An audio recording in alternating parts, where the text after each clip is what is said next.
bienvenue si vous nous rejoignez sur les réseaux sociaux, sur le site internet du Vendée Globe.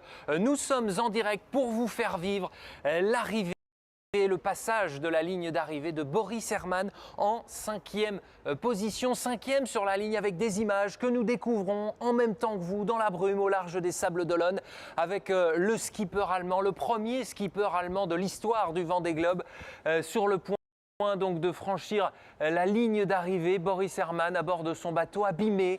C'est ce qui nous frappe quand on le regarde. Regardez ce foil tribord brinque-ballant tordu, ce sont ces mots.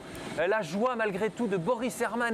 Évidemment, il vient de boucler ce tour du monde et il montre son bateau blessé, son IMOCA de 18,28 m, Sea Explorer Yacht Club de Monaco.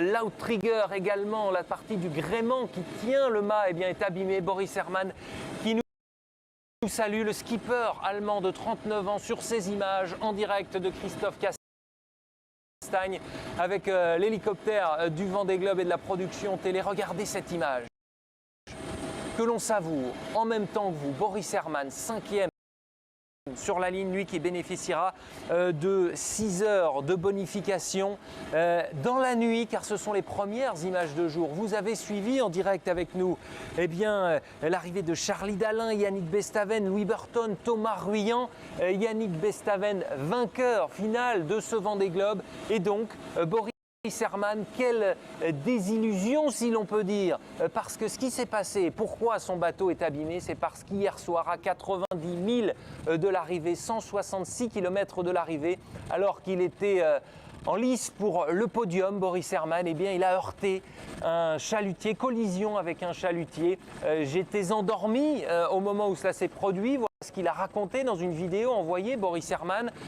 Il avait vérifié auparavant, nous dit-il, que tous ses radars étaient branchés, toutes ses alarmes étaient branchées. Alors il pensait au système d'AIS, GPS, système de localisation qui indique la position et le cap de son bateau.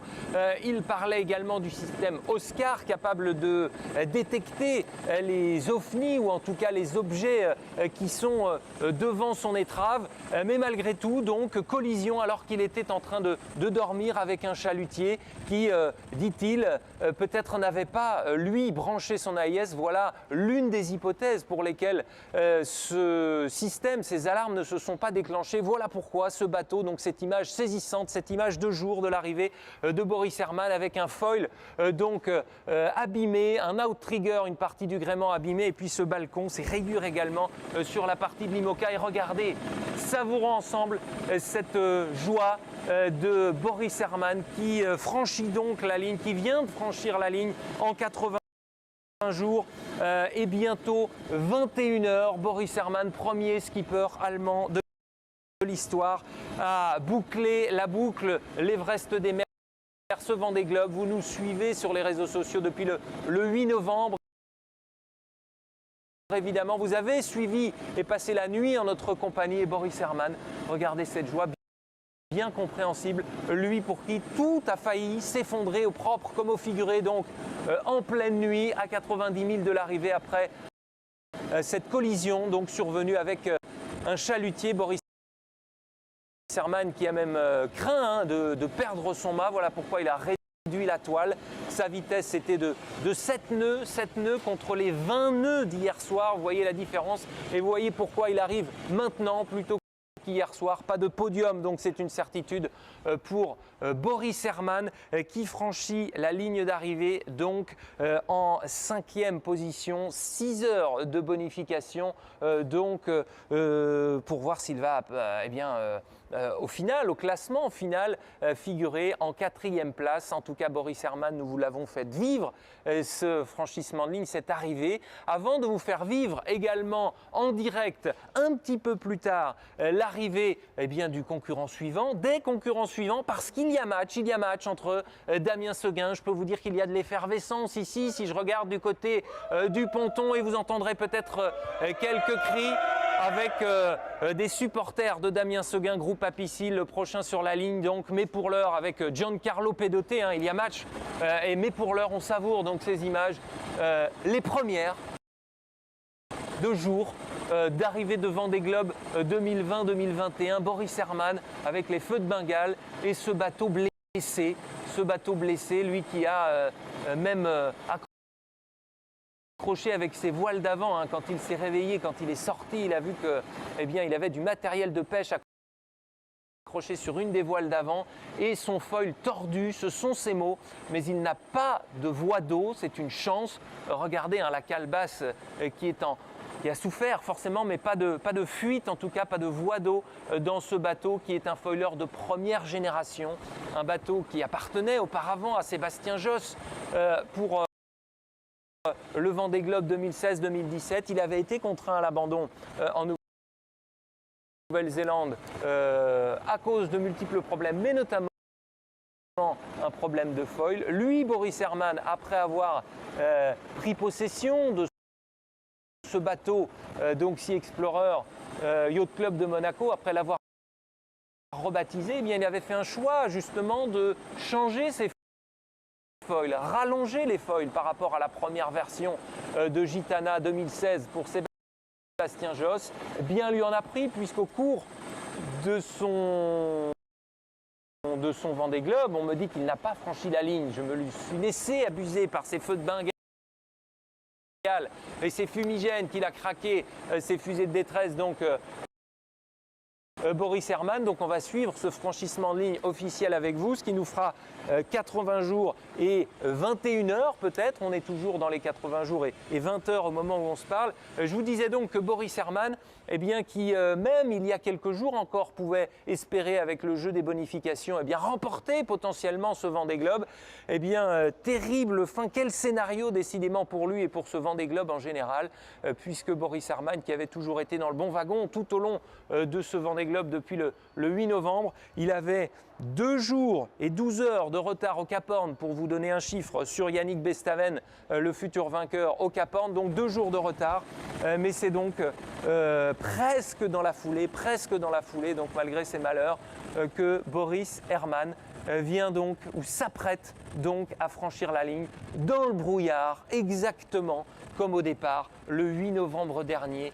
On l'a vu, cette arrivée, ce franchissement de ligne. Vous voyez les bateaux accompagnateurs, les bateaux de son sponsor, les bateaux également de la sécurité, de la direction de course. C'est important pour l'escorter, Boris Herrmann. La visibilité est mauvaise. Il a déjà eu son lot de problèmes, Boris Herrmann. Et puis le bateau officiel également, avec le drapeau du département de la Vendée sur ses vedettes à côté. On sait que le prince Albert de Monaco est présent également en Vendée pour l'arrivée de Boris Herrmann, 39 ans, qui porte les couleurs sur son bateau du Yacht Club de Monaco, ce bateau qui s'appelait auparavant Malaysia avant d'être rebaptisé Sea Explorer, engagé pour la planète également et la préservation des océans. Boris Herrmann, c'est à bord de ce bateau d'ailleurs que Greta Thunberg avait traversé l'Atlantique pour aller faire son discours aux États-Unis à l'ONU. Boris Herrmann, donc, qui 5e, 4e, on saura ça d'ici quelques minutes, son classement final. En tout cas, ce qui compte, c'est cette image que l'on vient d'apercevoir et sa joie, ce sourire, craquer les fumigènes, des images dont on ne se lasse pas, qu'on avait vues tout au long de la nuit, mais cette fois 2 jours malgré le brouillard, avec les images de Christophe Castagne qui essuie son objectif, qui s'est donné toute la nuit comme toutes les équipes de la production vidéo pour vous offrir des images malgré des conditions difficiles, donc plus de 2,50 m de creux selon l'arrivée de certains. Donc pour ce Vendée Globe, on vous rappelle le classement final. C'est Yannick Bestaven qui remporte ce Vendée Globe 2020-2021, de 9e Vendée Globe de l'histoire, suivi par Charlie Dalin, également le skipper d'Apivia, puis Louis Burton, skipper de Bureau Vallée. Ensuite, Thomas Ruyant, qui était il y a quelques minutes à l'endroit où je me trouve, en larmes, satisfait, plus que satisfait, au bout du bout, ému de parler de son projet Linked Out. Eh bien, peut-être que Boris Herrmann, lui aussi, fendra l'armure tout à l'heure, mais laissons-le savourer, si l'on peut dire, le fait de franchir cette ligne d'arrivée qu'il a tant espéré, lui pour qui, encore une fois, tout aurait pu s'arrêter hier soir, après cette collision avec un chalutier. Boris Herrmann et ce foil brinque-ballant, on dirait qu'il va le perdre à tout instant. Boris Herrmann qui a réussi donc à rallier coûte que coûte la ligne d'arrivée. Je vous parlais de cette sérénité, cette joie. On verra le visage qu'il nous offrira tout à l'heure avec ses premiers mots, des traits tirés forcément, mais quand on lui expliquait, quand on était en vacation avec lui, Boris Herman, pendant les Vendée Live que vous suiviez sur les réseaux sociaux, il nous expliquait que cette sérénité n'était qu'apparente. Je suis un faux calme, nous disait-il, Boris Herman, qui jusqu'au bout eh bien, a tenté de grappiller des milles, grappiller de la vitesse et du temps donc pour jouer le podium. Il a entrevu le podium, Boris Herman. Ce ne sera pas le cas, malgré ses problèmes. Je regarde ces images donc en même temps que vous, Boris Herman, attendu sur la ligne d'ici quelques instants. Toujours pas de temps officiel, on est en direct. Je regarde les différentes notifications qui pourraient apparaître. Pas de franchissement de ligne pour Boris Herman. Il est sur le point de le faire, le skipper allemand, qui va devoir attendre un petit peu pour embouquer le chenal des Sables d'Olonne. Il attendra notamment l'arrivée des deux concurrents suivants. On le disait, Damien Seguin, skipper d'Apicil, et Giancarlo Pedoté. Est-ce que ce sera le même ordre? Réponse tout à l'heure aux alentours de 13 h. Et puis ce chenal, donc, qu'ils embouqueront, qu'ils remonteront, je vous le disais, un petit peu plus tard aux alentours de 14 h.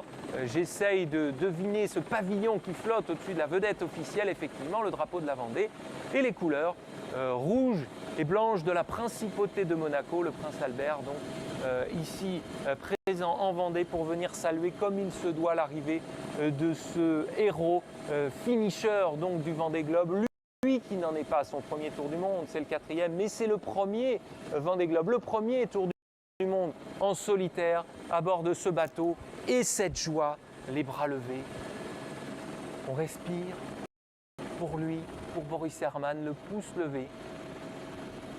Je vous laisse savourer ces images quelques instants. Le silence pour apprécier.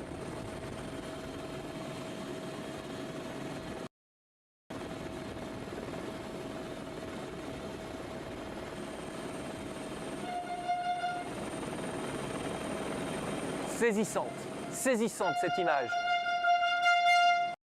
de Boris Herman qui surgit de la brume, le poing levé. Oui, monsieur Boris Herman, oui, vous êtes le premier Allemand de l'histoire à finir ce Vendée Globe. Bravo pour votre parcours, lui qui a entrevu la victoire, lui qui avait été dérouté donc pour secourir Kevin Escoffier. Lui aussi avait bénéficié de bonification, 6 heures de bonification que l'on enlèvera à son temps de passage sur la ligne d'ici quelques secondes. Et puis surtout, vous le voyez, son balcon avant arraché, plus de bout dehors qui sert à tenir, à accrocher des voiles d'avant. Vous le voyez arraché dans le choc avec ce chalutier dans la nuit noire à 166 km des Sables d'Olonne.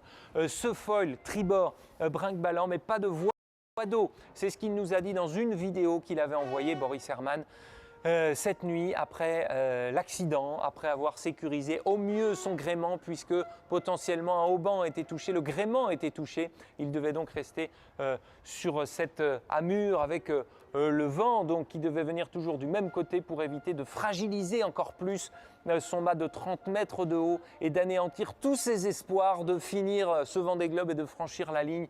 Jamais dans l'histoire, un marin n'aura abandonné aussi près du but. Il est 11 h 23. Sachez qu'on me donne l'information dans l'oreillette. À 11 h 19 et 45 secondes, Boris Herman a franchi la ligne. Ça y est, on peut le dire. Donc, Boris Herman a fini ce Vendée Globe. On a fini avec cette épreuve au cours de laquelle il a toujours figuré dans le beau wagon. Jamais en tête, mais toujours dans le groupe de tête, Boris Herman, qui file doucement, mais sûrement désormais vers l'entrée du chenal des Sables d'Olonne. Ce sera un petit peu plus tard, question de marée également pour Boris Herman. Bravo, monsieur Boris Herman, lui le polyglotte français, anglais, il maîtrise toutes les langues aussi bien que sa langue natale, l'allemand. Lui, le navigateur de Hambourg, qu'on aura plaisir à retrouver, évidemment, d'ici quelques instants. Et officiellement, puisque ça y est, hein, selon les calculs qui ont été effectués en tenant compte de ces 6 heures de bonification, eh bien, il est quatrième, officiellement quatrième de ce Vendée Globe, Boris Herrmann, devant Thomas Ruyant, qui lui avait franchi la ligne alors qu'il faisait encore nuit. Mais ce jeu donc des bonifications, vous l'avez compris, vous avez suivi les malheurs de Kevin Escoffier et son sauvetage héroïque auquel avait donc participé Boris Herrmann, Yannick Bestaven et puis Jean Le Cam qui arrivera lui dans la soirée. On aura l'occasion d'y revenir. Savourons déjà donc ces images encore et savourons pour Boris Herrmann eh bien, cette fin de Vendée Globe en quatrième position, classement final pour l'Allemand. Les prochains sur la ligne, Damien Seguin, mais également Giancarlo Pedote aux alentours de 13h. Vous vivrez ça en direct, évidemment, avec nous. Ce sera juste après le Vendée Live, à 12h30, avec eh bien, 2 des hommes de la nuit, le vainqueur final et le premier sur la ligne, Charlie Dalin, Yannick Bestaven, qui seront les invités d'Edwige Richard dans le Vendée Live. Merci beaucoup et à tout à l'heure.